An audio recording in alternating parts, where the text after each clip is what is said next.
Belum jadi bacalek PKB Banyuwangi sudah kendarai Rubicon, Gerindra naik kuda.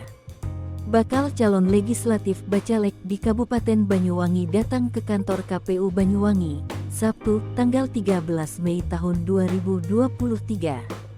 Aksi bacalek dari PKB dan Partai Gerindra paling menuai perhatian. Sayangnya, sudah datang dengan cara yang nyentrik, bacalek kedua partai itu malah mendapat hasil mengecewakan.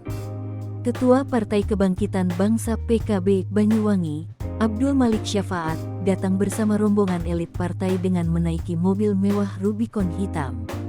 Selain mobil mewah, rombongan elit PKB Banyuwangi juga datang ke kantor KPU Banyuwangi dengan menggunakan truk tronton. Sedangkan Ketua Partai Gerindra Banyuwangi, Naufal Badri, datang ke kantor KPU Banyuwangi dengan menunggang kuda berwarna coklat kehitaman. Di atas kudanya, Naufal menenteng tongkat komando sebagai tanda seorang pemimpin tertinggi Gerindra. Kader partai besutan Prabowo Subianto itu juga nampak kompak menggunakan kostum setelan baju warna putih dan celana krem.